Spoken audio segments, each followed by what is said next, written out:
강의 시작하겠습니다. 네, 여러분 안녕하세요. 오늘 민법 기본이론 강의 이제 첫 번째 강의 개강했습니다. 여러분들 여기 혹시 민법 입문 강의 아직 안 들으신 분 계신가요? 입문 강의 다 들으셨나요? 입문 강의를 다 듣고 오셔야 오늘 하는 말, 그 다음에 제가 24회 동안 계속하는 말을 이어서 갈 수가 있습니다. 그 입문 강의를 한번 듣고 오셨으면 충분해요. 그 내용들을 내가 숙지가 안 됐다 하더라도 같은 내용을 계속 반복해가지고 말씀을 드릴 테니까 그거 바탕으로 오늘은 조금 가볍게 진행을 할 겁니다. 오늘은 여러분들 민법이 1118조까지 있는데 2조까지 하고 끝낼 거예요. 우리 일반적으로 그 진도라고 따지면 신의성실의 원칙까지 권리의 행사에 따른 그 신의성실의 원칙 범위까지 마칠 테니까 오늘은 가볍게 강의를 수강하셔도 되겠습니다. 그러면 간단하게 OT하고 민법에 대한 개관, 우리 그 5시간 동안 수업을 그 입문 강의에서 진행됐었던 내용을 제가 한 1시간 반 정도로 요약해가지고 압축해서 말씀을 드릴게요. 그거 듣고 진도 나가고 끝내면 됩니다. 일단은 제가 네이버 카페랑 이제 카카오톡 오픈 채팅을 이제 운영을 하고 있는데, 여기 네이버 카페 또는 카카오톡 오픈 채팅으로 들어오셔서 뭐 질문 사항 있으면은 질문 주시고요. 특히 네이버 카페에다가 질문을 주시면 제가 바로바로 즉답이 가능합니다. 카톡 오픈 채팅은 제가 확인이 좀 느린 경우가 있어서 주로 질문은 여기 네이버 카페로 해주시면은 그 빠른 그 확인이 가능하니까 카페로 질문을 주시고요. 그 다음에 이제 커리큘럼만 간단하게 소개를 하고, 우리 최종 목적이 이 최종 정리 강의와 TRS 민법 정지문에 있다라는 거를 소개를 드릴게요. 이게 제 강의의 그 가장 핵심입니다. 이게 요걸로 여러분들 시험 직전에 민법 1시간 다 보고 들어가시면 되겠습니다. 이걸로 여러분들이 민법 직전에 1시간 안에 복습을 하고 끝내고 시험 들어가서 1차 시험 합격해서 들어가는 거다라는 거를, 이게 최종 목표라는 거, 최종 정리까지 듣고 최종 목표를 민법 1시간 내에 복습하는 걸로 우리는 마친다라고 생각을 하시면 되겠습니다. 그걸 위해서 쌓아가는 단계가 기본 이론 과정을 거칠 거고요. 그 다음에 문제풀이 과정을 거칠 거고, 마지막에 최종 정리까지 들으시면 우리 TRS 민법 정지문 가지고 여러분들 시간 줄여가지고 빨리 합격을 해야 되잖아요. 특히 우리 시험 같은 경우는 1차랑 2차랑 간격이 매우 좁아요. 그러니까 2차와 1차를 동시에 준비, 특히 지금 아마 기본 강의를 듣고 있다라는 거는 2차와 1차를 동시에 준비를 해야 된다라는 의미로 제가 아마 해석이 되거든요. 그러면은 오히려 시간이 더 없습니다. 민법의 양이 굉장히 많은데 여기에 대해 가지고 시간을 많이 쓸 여력이 없어요. 특히나 여러분들은 노동법 하셔야 되거든요. 저는 늘 제가 민소도 강의를 하지만, 여러분들 민사소송법에 시간 많이 쓰시지 마셔라. 노동법에 힘을 줘가지고 노동법 잘하는 게 우리 시험에 붙는 합격의 방법입니다. 노동법 잘하는 사람이 노무사 시험을 붙는 거예요. 그래서 저는 민법에 투자할 시간을 줄이고 노동법에 투자할 시간을 올리셔라. 그리고 꼭 노동법이 아니더라도 내가 약한 과목들이 있을 거거든요. 다른 과목들이 있으면 거기에 시간을 좀 쓸 수 있게 우리 막판에 최종 정리할 때 요때 그거를 목표로 삼아서 이 커리큘럼을 짰습니다. 그래서 일단은 기본 강의에서는 뭐를 할 거냐, 일단 개념이 핵심이거든요. 이 개념에 따라 가지고 문제를 풀 수 있는 게 거의 한 3분의 1 정도 됩니다. 우리가 한 40문제 정도 나온다고 치면 개념에 대한 정확한 이해만 알고 있어도 40문제 중에 최소 진짜 10문제 정도는 맞춰 나갈 수가 있어요. 개념에 대한 이해, 그 제도에 대한 취지가 될 수도 있겠고요. 개념에 대한 이해, 취지, 개념, 의, 이런 것들만 잘 알고 있어도 10문제는 풀고 넘어갑니다. 왜냐하면 10문제가 5개의 지문으로 구성되어 있는데 우리는 그 중에 하나만 알거나 4개만 알아도 그 한 문제 풀 수 있어요. 왜냐하면 4개를 다 알아. 근데 얘가 다 5면 다른 거 하나가 옳지 않은 거겠지 하고 찍고 넘어가면 되는 거고요. 하나를 정확하게 알아서 그게 틀린 지문이라는 걸 내가 안다? 그럼 찍고 넘어가는 겁니다. 그렇게 풀릴 수 있는 문제가 한 10문제 정도 되는 거고요. 그 다음이 이제 전체 논리와 맥락입니다. 이 개념과 취지, 그 의의를 알기 위해서는 여러분들이 그 논리와 맥락, 이 파트가 지금 우리가 오늘 배울 신의성실의 원칙, 민법의 법원, 얘네들이 민법 전체, 우리 지금 한 600페이지, 594페이지인가 그렇거든요. 거기에 전체 민법의 흐름 속에서 어디에 속하는지를 아셔야 이게 이해가 가요. 그래서 제가 매 시간마다 우리는 지금 어디를 하고 있다. 제가 인문 강의에서 써드렸듯이 민법은 실체법으로서 권리의무관계를 규율하는 법이고 권리의무관계의 변동은 그 법률 효과로서 뭐가 있어야 된다. 법률 행위 등이 있어야 된다라는 여기부터 시작하는 이 논리와 맥락을 매 시간마다 제가 강조를 드릴 테니까 우리가 지금 거기서 공부를 하고 있는 거구나라고 판단을 하시면 되겠습니다. 그 다음에 이제 판례 키워드 가지고 여러분들 이 판례가 제가 웬만하면 판례 원문을 다 실어놨거든요. 웬만하면 판례 원문으로 최대한 줄일 거는 줄이되 여러분들의 이해를 돕기 위해서 웬만하면 판시 원문 또는 판례의 제목들을 다 붙여드렸어요. 걔네들을 다 읽을 필요가 없다라는 겁니다. 여러분들이 실제로 책을 읽을 때도 그 논리와 맥락 속에서 그 판례의 결론 그리고 그 결론이 왜 타당한지에 대한 논거가 되겠습니다. 판례의 논거들 하나씩만 찍고 그 논리와 맥락을 파악을 하면 나머지 문제도 다 풀릴 수가 있어요. 나머지 한 30문제도 다 풀 수가 있다. 그리고 최소 한 10문제, 10문제 좀 많네요, 여러분들. 10문제는 좀 그렇고요. 한 5문제 정도는 버리고 가도 되는 지문입니다. 되는 파트입니다. 예를 들어서 우리 저 뒤쪽에 채권 강론 쪽에서 배울 종신정기금 이런 거 안 할 거거든요, 강의. 종신정기금 지금까지 나온 적이 없어요. 나온 적이 없습니다. 나오면 틀리자. 나오면 우리 100점 맞는 시험 아닙니다. 100점 맞는 시험 아니고요. 그거 다 하면 이게 안 돼요. 그거 다 하면 얘가 안 됩니다. 얘가 안 되니까 그런 거는 제가 강약 조절을 해드리겠다. 그러면은 매번 나오는 파트들에서는 강약 조절을 어떻게 하는데요? 라는 거를 제가 매일 매 시간마다 복습용 정리 자료를 나눠 드릴 거예요.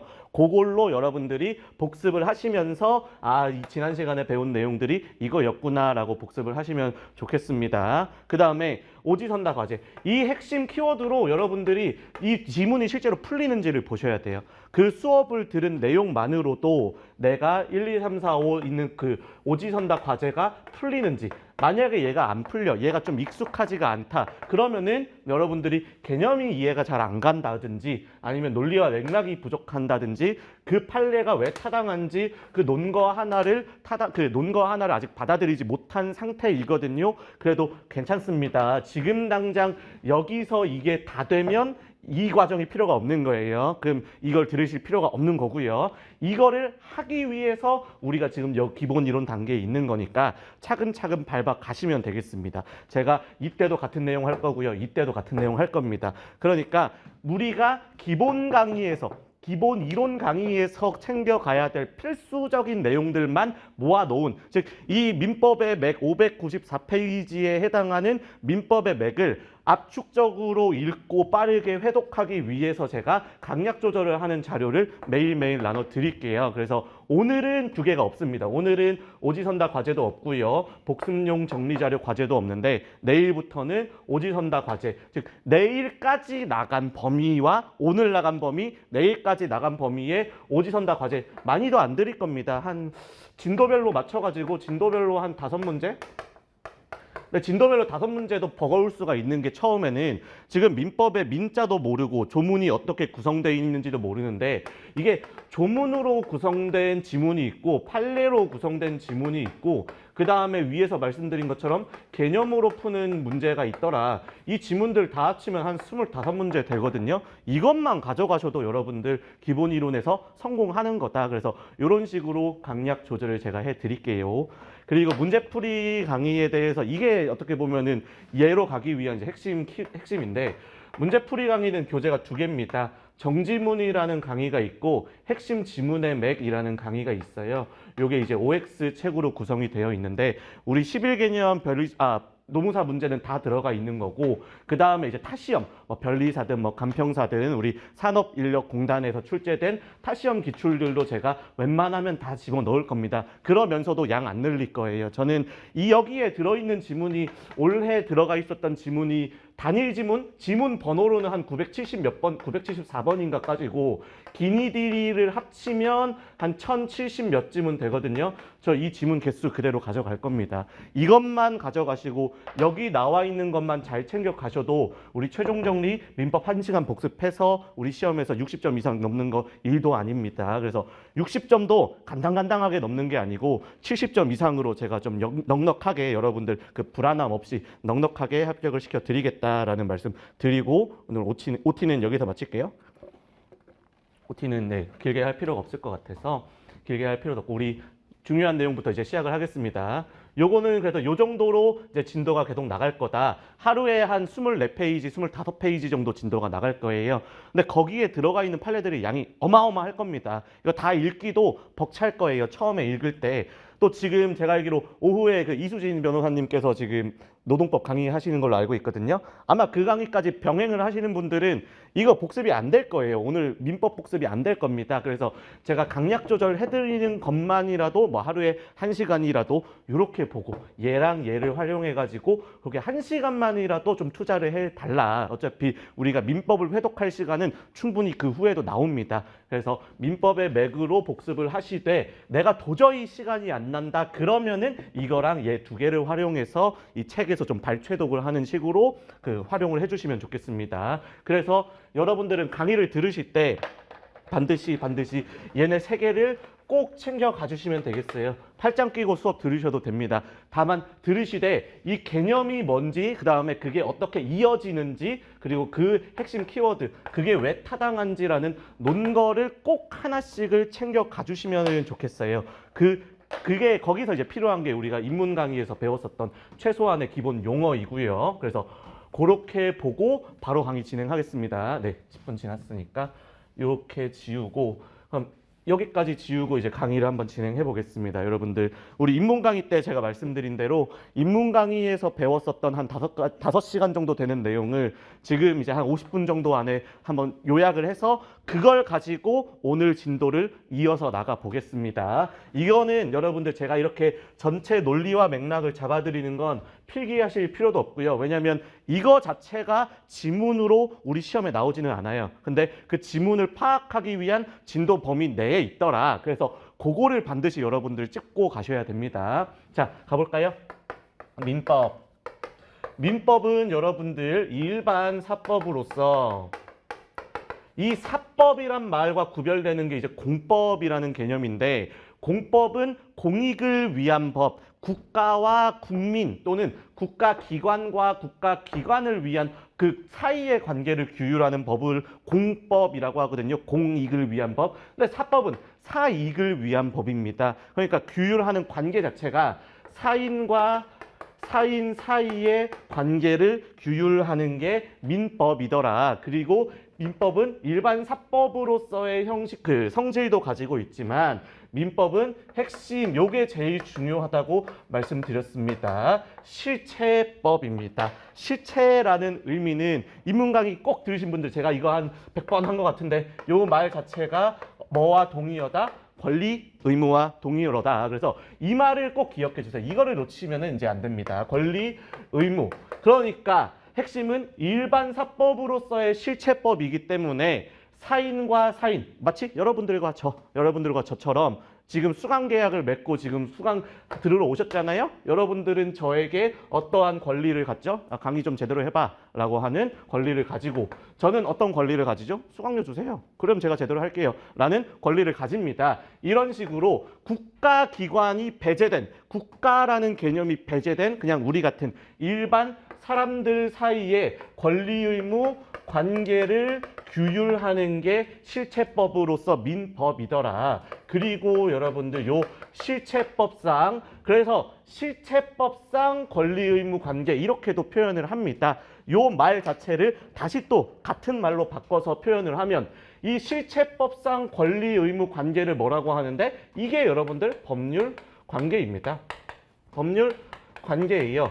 그래서 여러분들 민법은 뭐다? 우리 법주다. 어떤 법주다? 어떤 법률 관계를 규율하는 규범으로서 실체법상 규범이다. 법, 규범이다. 그걸 법규다. 이렇게 그냥 동의어로 치환해도 문제가 없습니다. 자, 그러면은 권리 의무 관계를 법률 관계라고 얘기를 하니까 이 권리 의무 관계를 발생시키거나 변경시키거나 소멸시킬 수가 있겠더라. 그래서 권리의 측면에서만 일단 우선적으로 바라보면은 권리의 측면에서만 바라보면 이 법률 관계 내지 권리 의무 관계가 어떻게 형성될 건데 어떻게 만들어질 건데 그게 만들어지는 과정이 발생하고 내용이 다른 내용으로 변경되고 그 다음에 소멸하는 이 세 가지 과정을 그리더라. 이 세 가지 과정을 합쳐서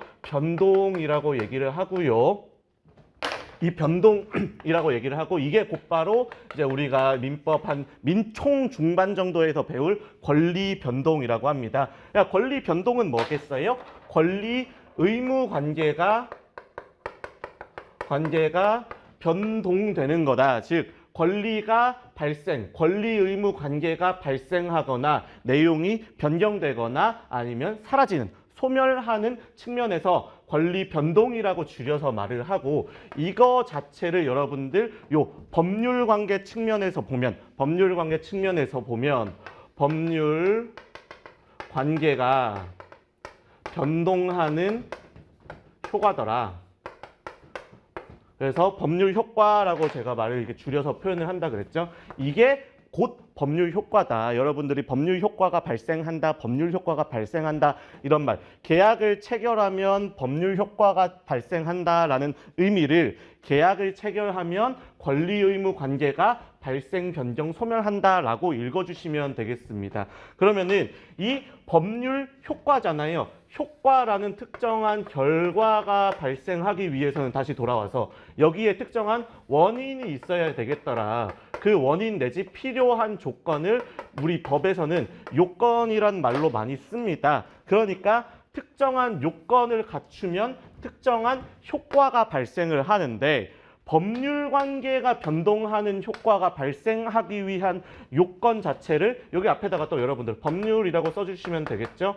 여기 사이에 숨은 말이 법률 관계를 변동시키기 위한 요건이더라. 관계를 변동시키기 위한 요건이더라 라고 하면 법률 요건은 곧 뭐다? 법률 요건이 갖추어지면 법률 효과가 발생을 하더라. 이거를 권리 의무 측면에서 다시 말씀을 드리면 자, 권리 의무 관계를 이쪽으로 또 넘어와서 변동시키는 효과를 가져오는 게 그것이 곧바로 법률 요건이더라 라고 읽어주시면 되겠습니다. 그래서 대표적으로 법률 요건 중에 여러분들 제가 가장 많이 말씀드리는 게 계약이 있거든요. 근데 계약은 이제 법률 행위, 여러분들.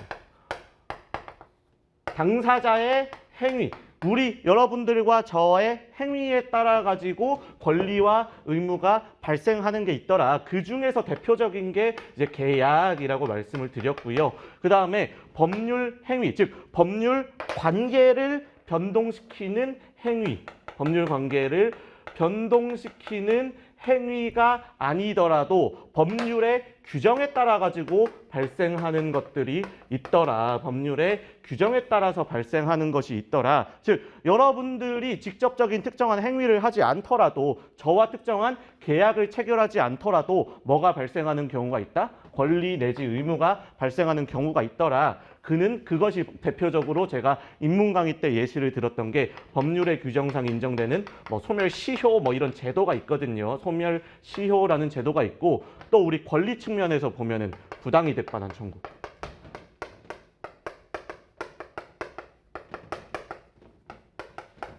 그다음에 불법 행위에 기한 손해배상 청구.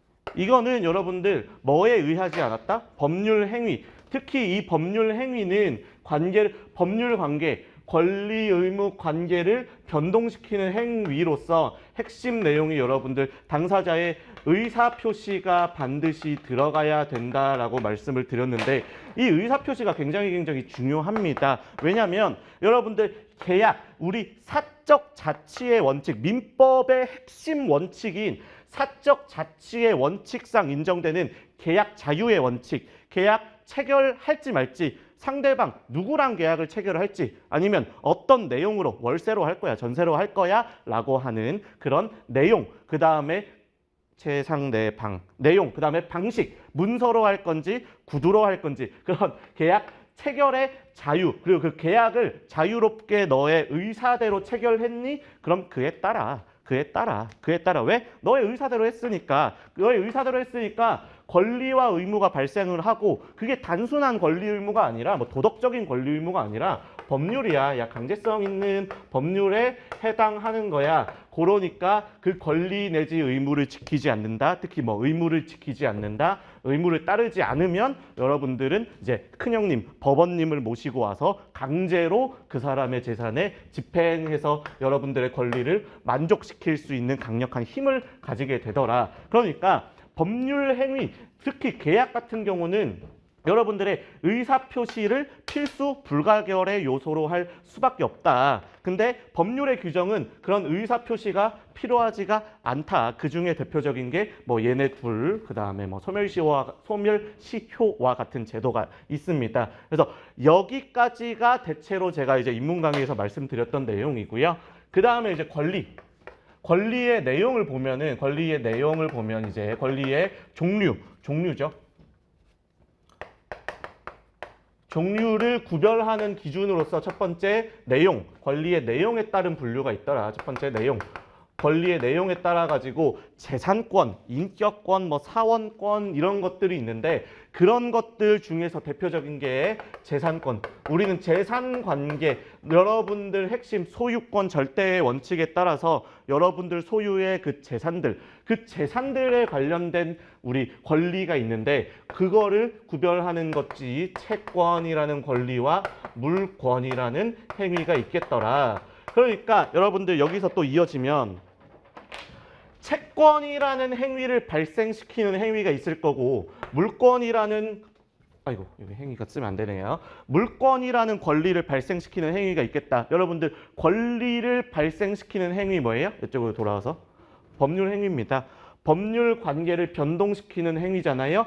법률 관계. 권리 의무 관계를 변동, 특히 발생시키는 행위로서 여러분들 채권이라는 권리를 발생시키는 행위, 그거를 채권 행위라고 하고 물권이라는 권리를 발생시키는 행위를 물권 행위라고 하는데 기본적으로 채권은 뭐다? 특정인이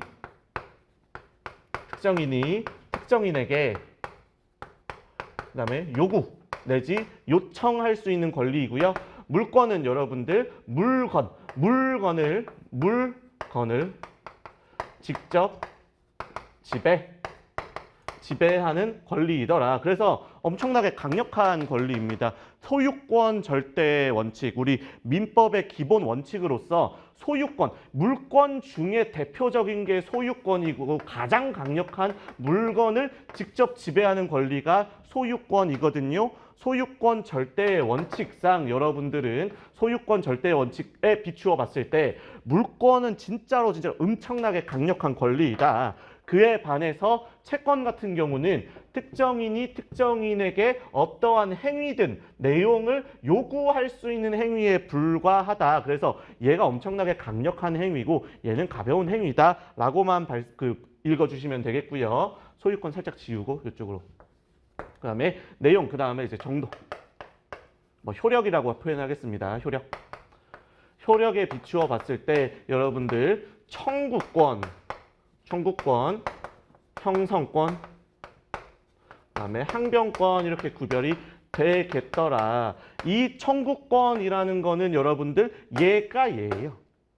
얘가 얘인데 100%는 아니라 그랬습니다. 왜냐하면 청구권의 의의 자체가, 청구권의 개념 자체가 얘도 특정인에게 특정한 행위를 요청할 수 있는 행위거든요. 요청해서 구한다는 거예요. 요청해서 구할 수 있다라는 권리. 제가 여러분들이 어떤 개개인을 상대로 어떠한 행위를 요구할 수 있는 권리여서 이게 얘랑 같은 의미로 읽힐 수가 있는데 살짝 제가 이렇게 표현을 하자 그랬죠. 100%는 아니다. 왜냐하면 물권적 청구권이라는 개념이 들어온다. 물권적 청구권이라는 것도 개념이라는 게 들어오더라. 예를 들어서 여러분들 소유의 땅이 있습니다. 여러분들 소유의 땅, 토지가 우리나라에서 최고거든요. 토지가 최고예요. 여러분들 건물이 지어져 있는 땅이 더 비쌀까요? 그냥 나대지로서 그냥 나대지가 아무것도 없는 땅이거든요. 나대지가 비쌀까요? 나대지가 비쌉니다. 왜냐하면 여러분 나대지에는 여러분들이 나대지의 소유자면 뭐든지 할 수 있어요. 근데 건물이 이미 있어요. 근데 5층짜리밖에 안 돼. 여러분들은 한 100층짜리 짓고 싶은데 그만큼의 100층짜리를 지을 수 있는 가치가 있는 게 나대지로서의 여러분 나대지 그냥 아무것도 없는 땅으로서의 가치인데 거기에 5층짜리가 있으면 100층짜리 못 올려요, 여러분들. 그러니까 가치가 엄청나게 높거든요. 소유권 여기다가 할게요. 여기다가 쓰겠습니다. 조금 지저분해졌는데 죄송합니다. 이거 반복해가지고 할 테니까 여러분들 괜찮아요? 소유권은 여러분들이 가지고 있는 여러분들 소유의 물건을 여러분들 그 용도에 맞게 쓰는 거거든요. 용도에 맞게 쓴다. 그다음에 수익, 거기에 그걸 사용함으로써 이익을 얻는다. 그리고 처분, 팔아먹는다. 팔아가지고 그 가치를 내가 돈으로서 환산하겠다라는 이 세 가지 권능을 핵심 내용으로 하는 권리인데 여러분들 다른 사람이 여러분들 나대지에 갑자기 건물을 짓고 뭐 포장마차 같은 거를 운영을 한다 해봐요. 그 사람이 지금 여러분들의 사용, 수익 등을 방해하고 있거든요. 그리고 나대지로서는 가치가 만약에 100억인데 그 사람이 위에 뭔가를 지어놓고 있으면 그 땅값이 떨어진다고요. 땅값이 떨어져요. 그만큼의 가치가 감소하는 거를 그만해라고 할 수 있어야 되잖아요. 하지 마라고 할 수 있어야 되잖아요.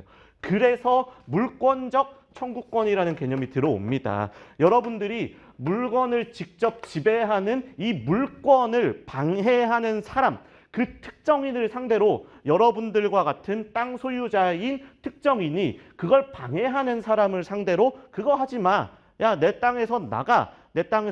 또는 그 건물 철거해. 그다음에 땅 돌려줘. 라고 요구할 수 있는 권리가 생기더라. 그래서 이 물권적 청구권을 채권으로 볼 거야, 물권으로 볼 거야 라는 그 이제 견해 대립이 생긴다는 겁니다. 이 견해 대립이 생기고 결론을 어디로 빼야 될지는 차차 하면서 배우겠다라고 말씀을 드렸습니다. 차차 하면서 이제 배울 거예요.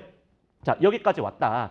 여기까지 이제 왔고요. 오늘 배울 내용은 그러면은 뭐냐? 오늘 배울 내용은 이제 우리가 권리가 뭐가 있는지에 대해서 배웠으면 자, 다시 이쪽으로 돌아와서 결국에는 민법은 실체법상 권리 의무 관계를 규율하는 것으로서 만약에 너가 그 의무를 따르지 않으면 실체법상 어떤 효과가 발생하는데 너가 의무의 이행을 하지 아니하면 어떠한 효과가 발생하는데 이런 과정을 이제 그릴 겁니다. 즉 권리가 발생을 했고요. 의무도 발생을 했어요. 근데 너가 의무 이행을 안 하니? 제가 제 친구에게 돈을 빌려 주었는데 그럼 저는 친구에게 돈 갚아라고 요청할 수 있는 권리가 있고요. 친구는 저에게 돈을 갚을 의무가 있습니다. 그 의무를 이행하지 아니하면 권리가 어떻게 실체법상 또 새롭게 권리 내지 의무가 발생, 변경, 소멸할 건데 라는 거를 그리는 게 이제 민법입니다. 이 전체 과정을 그리는 게 민법이고요. 요렇게 여기까지가 이제 인문 강의에서 했고 우리가 오늘 배울 내용이에요. 그러면은 이 권리를 어떻게 행사해야 될 건데 또는 이렇게 얘기를 합니다. 제 친구가 저한테 돈을 갚았다고 제가 빌려준 돈을 계속 갚았다고 나는 의무가 소멸했다라고 주장을 하면 결국에 이게 분쟁이거든요. 이 민사 분쟁을 해결하기 위한 이 민사 분쟁을 해결하기 위한 이 법규로서의 민법이 뭔데부터 배우고 그 다음에 권리를 어떻게 행사를 해야 되는데라는 권리 행사의 방식에 대해서 배우겠습니다. 그래서 가볼까요? 금방 끝났네요. 네, 가보겠습니다. 그러면은 여러분 책 페이지 17페이지 가보겠습니다. 17페이지 가겠습니다. 그래서 17페이지 제2장 법원과 신의 성실의 원칙입니다. 조문으로는 1조와 2조예요. 1조와 2조. 그래서 여러분들 반드시 조문을 제가 웬만하면 책에다가 다 실어 놨거든요. 책에다가 실어 넣고 지금 뭐 이렇게 본문에다가 제가 써놓은 조문도 있고 그 바로 뒷페이지 18페이지가 아니고요. 20페이지 같은 데를 보시면 20페이지 내지 21페이지를 보시면 박스로도 처리를 해 놓은 것들이 있어요. 그래서 웬만한 조문들은 다 들어가 있다라고 생각을 하시되 조문을 좀 보는 연습을 한번 해보세요.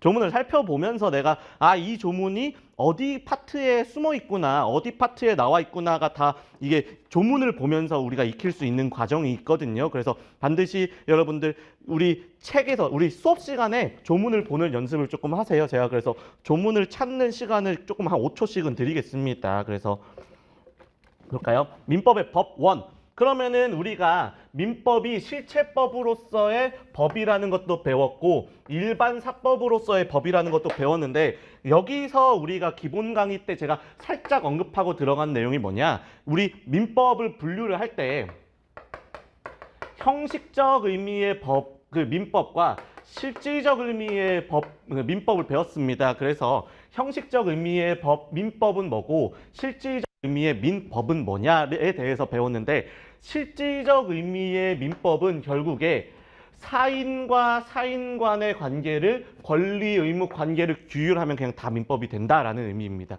그러니까 실질적으로 그 내용을 파악해서 사인과 사인 간의 권리 의무 관계, 사인과 사인 간의 법률 관계를 규율하는 법 규면 전부 다 실질적 의미의 민법으로 넣겠다라는 거고 형식적 의미의 민법은 뭐다? 여기 민법전 여기 있는 거 딱 1118조까지 있는 이것만을 여러분들 국회가 민법으로 정한 그것만을 형식적 의미의 민법이라고 합니다.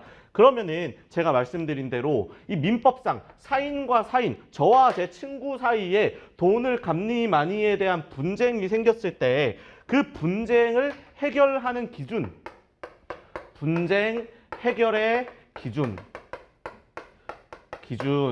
즉 분쟁 해결의 기준이라는 거는 저와 제 친구가 대여금, 돈을 빌려주고 갚겠다라고 하는 계약을 체결하면 어떠한 권리 내지 의무가 발생을 하고 그 다음에 그 권리 행사는 어떻게 해야 되고 얘는 언제까지 나한테 돈을 갚아야 되는데 또는 그런 등등의 그런 내용을 규율하고 규정하고 있는 게 민법이니까 이 분쟁 해결의 기준이 될 수 있는 게 예마니야가 문제가 됩니다. 그거를 민법의 법원이라고 해요. 민법의 법원. 그래서 민법의 법원이라고 합니다. 그 법원이 여러분 한자가 달라요. 그래서 이게 법원이라고 해가지고 그 실제로 재판이 이루어지는 그 공간인 법원, 판사님들이 계신 법원이겠지만 얘는 그게 아닙니다. 이 원이 여러분들 법의 원류 또는 연원이에요. 연원.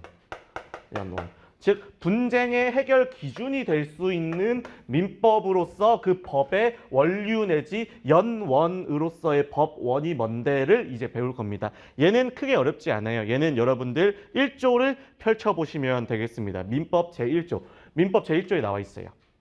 제1조에 제1조 내용을 보시면 괄호치고 법원이라고 법명 자체가 조문명 자체가 법원이라고 나와 있거든요. 자, 민사에 관해서 민사의 분쟁에 관해서입니다. 그러니까 법률의 규정이 없으면 관습법에 의하고 관습법이 없으면 조리에 의한다라고 해서 다시 책으로 돌아올까요? 자, 법원의 의 로마자 1번 법원의 의 보겠습니다. 17페이지 법원의 의입니다. 그래서 법원이란 법의 존재 형식입니다. 이게 원류 내지 연원이라고 표현을 하는 거거든요. 그래서 이런 개념 자체가 법원이 뭐게?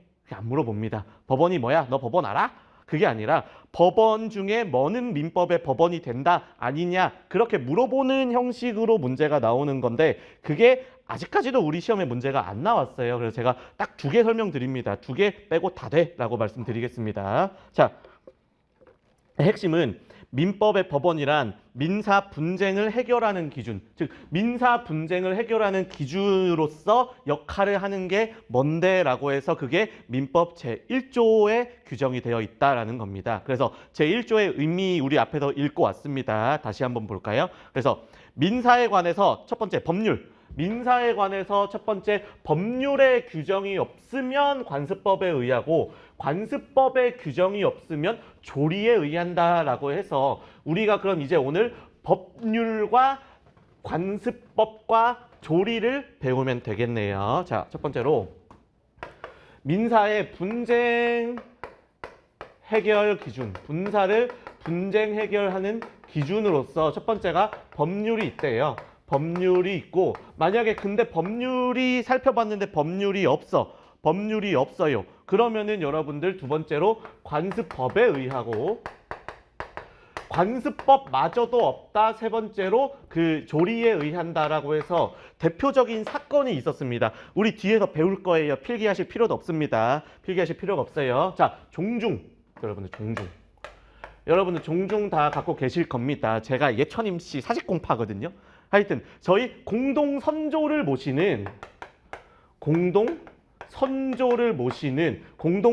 모시는 종족집단을 여러분 종족집단 이거를 종중이라고 해요. 저희 종중에 누가 있는지도 저는 모릅니다. 종중 이제 현대 사회에 들어와서는 이게 많이 그 예전 같은 전통적인 가치가 많이 이제 줄어들었으니까 종중은 공동선조를 모시는 종족 집단인데 우리 민법 1118조 1조부터 1118조를 아무리 뒤져봐도 뭐 누가 없더라? 종중 구성원이 누군데? 종중 구성원이 누가 될 수 있는 데가 법에 없어요. 민법에 없어요. 그러니까 법률에 없으면 뭐에 의했다? 관습법에 의했다. 근데 종래 관습법은 어떻게 보면 불문법 중에 하나입니다. 우리 관습이라고 내려오는 전통이 있는데 그게 거의 법만큼의 강제성이 있었던 되게 강력한 관습이 있었는데 얘가 뭐라 그랬냐? 아, 성년 남자만. 성년 여성은 여기에 해당하지 않아. 그러니까 성년 여성은 종중 구성원이 아니야 라고 종래 관습법이 얘를 뭐라고 표현을 했다? 얘가 성년 남자. 그러니까 여러분들 종중 재산을 만약에 팔아먹은 사건에서 종중 재산 잠시만 이거 지금 필기 전혀 안 하셔도 됩니다. 그냥 스토리만 흘려 들으세요. 종중 재산인 우리 선조를 모시고 있는 공동 선조들을 모시고 있는 뭐 선산 이런 게 있잖아요. 선산 같은 게 이걸 이제 팔고 돈을 나눠 갖자. 라고 했는데 이 돈을 그러니까 누구들한테만 나눠 갖자라고 한 거예요. 종중 구성원인 성년 남자들한테만. 그러니까 우리 여성분들께서 헌법재판을 건 거죠. 헌법재판과 요 재판 우리 이제 분쟁을 건 거죠. 왜? 우리한테도 야 나도 종중 구성원으로서 뭐가 있다? 그 이 판 돈 우리 선산을 팔고 남은 돈 나도 그거 받을 권리가 있다라고 하면서 종중을 상대로 나도 그거 돈 주세요라고 얘기를 한 거예요. 그러니까 법원이 뭐라 그런다? 아 보니까 그럼 결국 핵심은 이 여성분들 성년 남성분들이 아니라 성년 여성분들이 이 종중의 구성원이냐가 핵심이 되겠네요. 우리 이 분쟁의 핵심 기준이 될 겁니다. 근데 그러니까 법원이 펼쳐보니까 법률에 없는 거예요. 민법에 없더라. 우리나라 어느 법을 살펴봐도 종중 구성원이 누가 될 수 있는 데에 관해서 법률이 없었고 종래 관습법에 그렇게 규정이 되어 있더라. 종래 관습법에 그렇게 나와 있으니까 아 근데 이거는 타당하지가 않아. 더 이상 이 관습법은 타당하지가 않아. 여러분들이 딱 봐도 타당하지가 않죠. 특히나 우리 여성분들 이거 말이 돼? 우리 헌법상 양성 평등주의 우리 성별, 종교, 뭐 그 사회적 지위 등에 의해서 차별받지 아니한다라는 양성 평등주의에 완전 반하는 관습법이잖아요. 그러니까 얘는 더 이상 효력이 없고 법원이 이제 살펴봤을 때 법원이 이제 스스로 판단을 해준 겁니다. 아 법률에도 없고 종래 성년 남자만을 종중 구성원으로 봤었던 그 관습법도 이제는 사라져야 될 것 같아. 그럼 남은 건 조리. 여러분 조리라는 거는 그냥 타당한 이치입니다. 타당한 이치. 그렇게 봤을 때 타당한 이치예요. 내가 합리적으로 판단했을 때 당연히 일은 그래야 돼라고 하는 우리의 어떻게 보면 상식 그런 거거든요. 그러니까 당연히 성별에 관계없이 성년이 되면 종중 구성원이 된다라고 보는 게 조리에 합당해. 그러니까 이 민사 분쟁 해결을 하기 위해서는 그 조리에 비추어 봤을 때 우리 성년 여성분들도 이 돈을 나눠줘라고 요구할 수 있는 권리가 있다라고 볼 수 있는 게 우리 조리로 해결한 사건이었습니다. 그러니까 먼저 법률에 있으면 법률에 따르면 됩니다. 근데 이번 사건처럼 종중 구성원이 누군데라고 하는 게 민법에 없으면 관습법에 의한다. 근데 그 사건에서는 관습법이 딱 보니까 조리에 부합하지가 않아요. 헌법의 뭐 양성, 남녀 평등주의에 반해요. 그럼 이 관습법도 없다라고 치자. 그럼 결국에 조리, 우리 합당한 이치에 비추어서 종중의 구성원은 성년 남성뿐만 아니라 성년 여성분들도 여기에 포함시키는 게 맞지 않겠냐라는 거로. 그래서 이 분쟁 자체를 조리에 의해서 해결을 했다라고 해서 이게 조리가 분쟁 해결의 기준이 된다라고 한 대표적인 사안이었습니다. 그래서 밑에 한번 볼까요? 자, 제1조는 민사에 다시 한번 위에 제1조의 의미 올라가가지고 제1조는 첫 번째 민사에 관해서 핵심 법률의 규정이 있어야 된다라는 게 첫 번째고요. 두 번째 옆에 관습법에 의하고 관습법이 없으면 조리에 의한다라고 해서 법률, 관습법, 그 다음에 조리 이 세 가지가 핵심입니다. 그래서 1조의 의미 정도는 여러분들이 요거는 얘는 지문으로 안 나올 것 같아요. 나오도 여러분들이 얘를 지금 민사에 관해서 법률의 규정이 없으면 관습법 다음에 조리였나? 외우지 마세요. 이거는 외울 게 아니라 보면서 계속 반복하면서 그냥 익히면 되는 겁니다. 그래서 두 번째 줄에 민법의 법원으로서 인정되는 범위와 적용 순서를 정하고 있다. 즉 민법의 법원, 민법의 법의 원류, 민법의 법의 연원으로 인정되는 범위와 적용 순서죠. 즉 민사 분쟁을 해결하는 기준으로 인정되는 범위와 적용 순서. 민사 분쟁을 해결하는 기준으로서 인정되는 게 딱 세 개더라. 법률, 관습법, 그다음에 조리 이렇게 세 개인데 그 순서까지도 먼저 법률부터 보고 없으면 관습법으로 가. 관습법에 있으면 그에 따르는데 만약에 관습법마저도 없어? 그럼 조리에 따를게 라고 해서 이렇게 순서까지도 여러분들 범위와 순서를 정하고 있다라는 거를 가볍게 읽어주시면 되겠고요.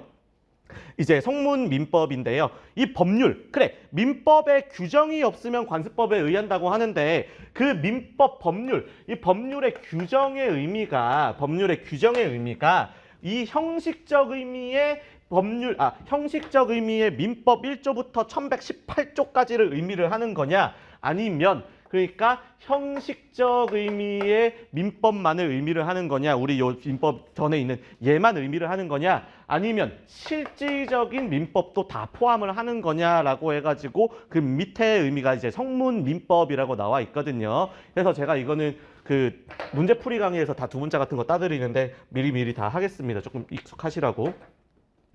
그래서 여러분 결론적으로 얘는 되고요. 안 되는 거 두 개만 말씀드릴게요. 안 되는 거 두 개. vs 해가지고 대법원 판례, 그다음에 사실인 관습. 사실인 관습에 대해서 지금 배울 거예요. 오늘 배우고 갈 겁니다. 판례랑 사실인 관습 빼고는 전부 다 이 법률의 규정에 해당한다고 보면 됩니다. 우리 시험에는 아직까지 이걸 물어보지는 않았어요. 옛날에는 한 번씩 물어봤었는데 최근 10년, 11개년 동안 너 민법의 법원으로서 법률의 규정에 포함되는 게 얘네가 포함되는지 알고 있니? 라고 물어본 문제가 아직 안 나왔습니다. 그 문제는 대체로 민법 총칙만을 범위로 하는 뭐 세무사, 행정사, 뭐 경찰 간부 이런 데서 나오고 우리 뒤에 우리는 지금 채권법도 해야 되고 채권법 중에서 채권 총론, 채권 강론까지 다 해야 돼요. 그걸 40문제에 압축해서 넣으려면 이런 거는 웬만하면 안 나온다. 그러니까 여러분들은 혹시 나오더라도 두 개 빼고 판례랑 사실인 관습이라는 애 빼고는 전부 다 민법의 법률, 법원에 해당을 해라고 동그라미라고 쳐주시면 되겠습니다. 그래서 얘네 두 개 빼고 그 시험들에서 기출된 애들이 다 얘네 둘이에요. 그래서 판례, 대법원의 판례도 민법의 법원이다. X. 사실인 관습도 민법의 법원이다. X 이렇게 치고 넘어가시면 돼요. 어차피 나와봐야 지문 하나가 나올 겁니다. 얘네 X 펴줘주시면 되겠습니다. 그래서 성문민법 한번 볼게요. 자, 형식적 의미의 민법 외에 민사에 관한 특별법을 말한다. 즉 형식적 의미의 민법, 우리 진짜 요 민법 전, 우리가 들고 있는 이 민법 전 외에 민사에 관한 특별법 등을 말한다. 그래서 광의의 민법이고요. 여기서의 법률이란 국회가 제정한 정말 그 법률뿐만 아니라 그 하위 명령인, 하위 법규인 명령과 대법원 규칙, 헌법에 의해서 체결 공포된 조약과 일반적으로 승인된 국제법규는 국내법과 같은 효력을 가짐으로 그것이 민사에 관한 것인 경우 민법의 법원이 될 수 있다라고 해가지고 요걸 위에 게 한번 15년도에 나왔어요. 그게 여러분들 얘네만 안 된다라고 알고 있으면 나머지는 다 되라고 다 찍으시면 됩니다. 이 문제가 나왔을 때는 이 두 개 빼고 다 되라고 찍으세요. 그래서 문제가 어떻게 나올 수 있냐면, 자, 뭐 형식적 의미의 민법만이 민법의 법원이 된다 하면 틀린 지문 하시면 되겠고요. 동그라미 2번과 관련해서는 여기서의 법률이란 국회가 제정한 법률만을 의미한다. 이렇게 치면 또 X표를 치시면 되겠습니다. 그러니까 다 된다. 특히 요거 두 문자 하나만 따드리면 크게 의미 있는 건 아닌데 거든요. 제가 그 형돈이 형 되게 좋아하거든요. 옛날 무한도전 팬이어가지고 형돈이 형 좋아합니다. 이게 형돈이, 이건 두 문자 자체는 돈이라고 읽어주세요. 그다음에 긴입니다. 긴이 맞아요. 긴 맞아요. 이렇게 다시 형, 동, 조, 깅인데 이게 돈으로 읽어주세요. 그래서 형돈이 형이 조깅을 한다. 이제 팬입니다. 형돈이 형. 그래서 형식적 의미의 민법뿐만이 아니라 얘는 제가 여기 굳이 실어놓진 않았는데 이 의미가 뭐냐? 그 민법과 동일한 효력을 가지는 조약, 또 얘는 이제 긴급 명령이거든요. 대통령의 긴급 명령. 이거는 이제 문제풀이 강의 가가지고 실제로 그 지문들을 제가 하나씩 던져 드릴 거예요. 그때 여러분들이 확인을 하시면 되겠습니다. 그러니까 요 동그라미 2번과 관련된 게 형돈 조깅이에요. 형돈이 형 조깅한다라고 해서 보시면 여기서의 법률이란 국회가 제정한 법률, 이게 형식적 의미의 민법이거든요. 그러니까 그런 형식적 의미의 국회가 제정한 민법뿐만 아니라 그와 동일한 효력을 가지는 옆에 명령, 대법원 규칙 또는 헌법에 의해서 체결된 조약 내지 대통령의 긴급명령 다 포함한다라는 겁니다. 그래서 다 포함한다라는 취지로 두 문자를 따 드린 거고, 요거는 이번 기본 강의에서는 가져가지 않으셔도 돼요. 그래서 요거는 가볍게 그냥 이런 게 있다라고 소개만 드리겠습니다. 그 다음에 이제 불문민법, 여러분 불문민법, 우리 성문화되어 있지 않다, 문서로 되어 있지 않다, 관습법 내지 조리를 들 수 있습니다. 그래서 밑에 관습법과 조리이고요. 조리의 법원성에 대해 가지고 뭐 견해 대립이 있는데 이건 견해 대립이 이제 없습니다. 그냥 왜냐하면 민법 제1조가 요 조리의 법원성 한번 볼까요? 제1조가 법원의 종류로 조리를 열거하고 있으니까 당연히 이걸 긍정하는 게 타당하다. 전혀 견해 대립이 없습니다. 우리는 그냥 조문으로 가면 되겠습니다. 그리고 이제 요게 같은 법률입니다. 여러분들 과거에는 조리에 부합하였던 법규범이라도 사회관념과 법의식의 변화 등으로 헌법을 최상위 규범으로 하는 전체 법질서에 부합하지 않게 되었으면 대법원은 그 부분을 배제하는 등으로 현재 법질서에 합치하도록 하여야 한다 해서 얘가 여러분들 뭐 중요한 최신 판례는 아닙니다. 그냥 이렇게 읽어보시면 아 그렇겠지라고 해서 과거에는 합리적 이치에 비추어 가지고 타당했었던 법 규범도 만약에 헌법에 그게 더 이상 반하지가 않아, 헌법에 반하지가 않으면 그 부분 삭제를 해라 이 말입니다. 그래서 이거 자체가 여러분들 막 지문이 나오는 그런 지문은 아니니까 여러분 복습하실 때 가볍게 읽어보시면 되겠어요. 그 다음에 제사 주재자 결정, 얘는 제가 아까 처음에 설명드린 그 종중 구성원 사건이랑 비슷합니다. 제사 주재자 사건도 요게 조금 비슷해요. 요거 한번 볼까요? 요걸 한번 보겠습니다. 제사 주재자 사건인데요. 제사 주재자가 요게 사건이 좀 비슷해요. 우리가 앞에서 봤었던 그것과 비슷합니다. 자, 제사 주재자. 그러니까 실제로도 우리 그 실생활에서도 제사 누가 지내냐 가지고 많이 싸우잖아요. 저희 집도 이거 가지고 엄청 싸웠거든요. 그래서 그냥 지내지 마라. 뭐하러 지내냐. 그냥 제가 이제 불교인데 그냥 절에다가 이제 모셔서 절에 가서 그냥 이렇게 하자라고 끝났습니다. 그래서 이거 엄청 많이 싸우거든요. 실생활에서. 근데 제사를 누가 주재할 거야에 대해서 아무런 규정이 민법이 없는 겁니다. 규정이 민법이 없습니다. 그래서 실제로 관련 판례 밑에 보시면 요거는 한 번쯤 봐주시면 좋겠어요. 근데 지금 당장 막 열심히 볼 필요는 없습니다. 자, 뭐 옛날 2008년 11월 20일에 선고되었던 거의 한 20년 전에 선고되었었던 판결입니다. 이 전원합의체 판결은 피상속인의 유체 내지 유해, 우리 아버지 어머니의 유체나 유해가 그 민법 1008조의 3 소정의 재사용 재산, 뭐 재구, 그 1008조의 3이 뭐 이거 내용 찾아보실 필요 없어요. 여러분 우리 법전에 없는 내용입니다. 여기 뭐라고 표현되어 있냐면 재구, 뭐 재기 있죠. 재사용 기구, 재기 같은 거. 그 다음에 우리 어머니 아버지를 모신 산, 뭐 금묘, 임양, 평화 이렇게 나와 있는데 그런 거 다 그냥 색깔지고 산, 뭐 토지. 이게 어떻게 보면 재산이잖아요. 재산 물건으로서의 재산이거든요. 제사가 제사 주재자에게 속한다라고 규정이 되어 있었는데 제사 주재자가 누가 되는데는 규정이 없던 겁니다. 이게 규정이 없던 거예요. 종례는 당연히 관습법상으로 장남이 이 제사 주재가 되는 거고 이런 산이나 땅이 장남에게 귀속되는 거야 라고 이해를 하고 있었는데 자 볼게요. 그 피상속인의 유체 유해가 첫 번째 줄 피상속인의 유체 유해가 그 1008조의 3 소정의 재사용 재산, 뭐 재구, 땅, 그 다음에 산 이런 겁니다. 그런 재산에 준해서 제사 주재자에게 승계되고요. 그 다음에 제가 굵은 글씨 쳐드렸죠. 제사 주재자는 이거를 결정한다고 이게 법에 따라 결정되지 않았습니다. 그러니까 판결이 전원합의체 판결이 제사 주재자는 우선적으로 공동상속인들 사이에 협의에 의해서 정하되. 그래서 첫 번째로 참 협의. 그다음에 협의가 없으면 뭐다? 장남이. 협의가 없으면 장남이 된다라고 판례가 그렇게 얘기를 하고 있었습니다. 그러니까 법이 없고요. 그 법을 해석한 이 1008조의 3을 유권 해석한 그 해석한 법원이 이렇게 해당한다라고 얘기를 하고 있었는데 이게 여러분들 밑에서 두 번째 줄. 그러나 공동상속인들 사이에 협의가 이루어지지 않는 경우에 제사 주재자를 어떻게 결정할 건데 그 방법에 관한 전원합의체 판결의 법리는 더 이상 뭐에 부합하지 않는데요? 조리에 부합하지 않는다. 이게 어떻게 당연히 어떻게 장남에 해당하냐. 마치 종중 구성원이 성년 남자로만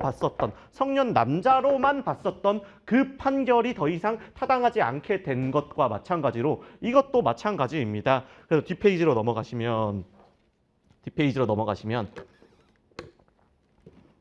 자, 따라서 공동상속인들 사이에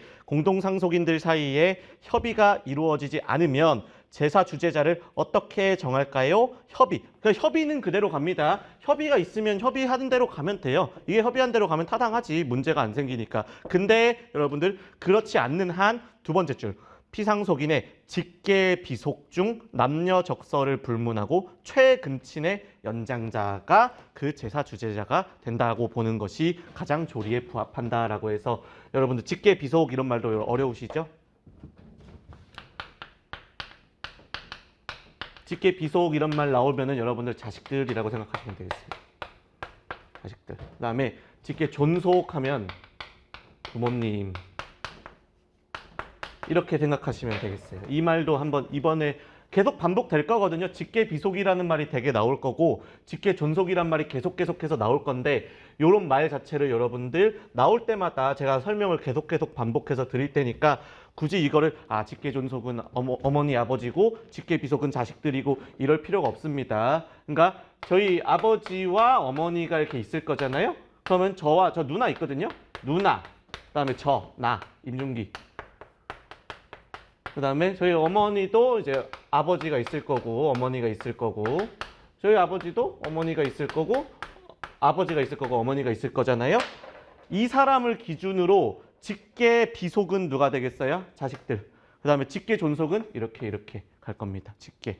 자기의 직접 올라가는 겁니다. 여기는 사돈이어서 그와 관련은 없어요. 반계입니다. 반계. 이쪽은 직계는 아니에요. 그래서 이것만 알고 있으면 되겠습니다. 직계 비속이 나오면 자식들을 의미를 하는 거고요. 직계 존속이 나오면 그 사람의 부모님. 그러니까 만약에 저희 이런 말 하면 안 되겠네. 그러니까 저 말고 특정한 사람의 어머니가 돌아가시면 제사 주제자는 누가 된다? 협의. 저랑 누나랑 협의를 먼저 하고 만약에 그게 안 되면 저는 좋습니다. 누나가 할 거거든요. 최근 친의 연장자. 가장 가까운 연장자 누나. 저희 연장자 나이가 더 많은. 그래서 저는 이 제사 주제자가 아니어도 된다는 거. 전 입 닫고 있을 겁니다. 제사 안 지내요 저는. 누나랑 협의를 하겠죠. 누나랑 협의를 해서 그 1년에 한 번씩 그 제사는 지내자. 그래도 그 찾아뵙고는 해야 되니까 다만 제사 주제자는 누나가 해라 할 겁니다. 제가 불효자가 아니에요. 저는 불효자가 아니면 저희 효자입니다. 불효자가 아니라 이렇다는 거. 이에 따르면 그렇다는 거. 그래서 지금 이제 관습법에 대해 가지고 이제 살살 배워야 되거든요. 그럼 지금까지 민법의 법률의 규정이라는 건 알았고 조리는 그냥 합당한 이치라는 거를 알고 있었으면 그럼 결국에 관습법은 또 뭐고? 관습이라는 거는 알겠는데 관습법은 또 뭐야?에 대해서 우리 지금 55분이거든요. 10시 10분에 15분 뒤에 다시 배우겠습니다. 관습법에 대해서 배울게요.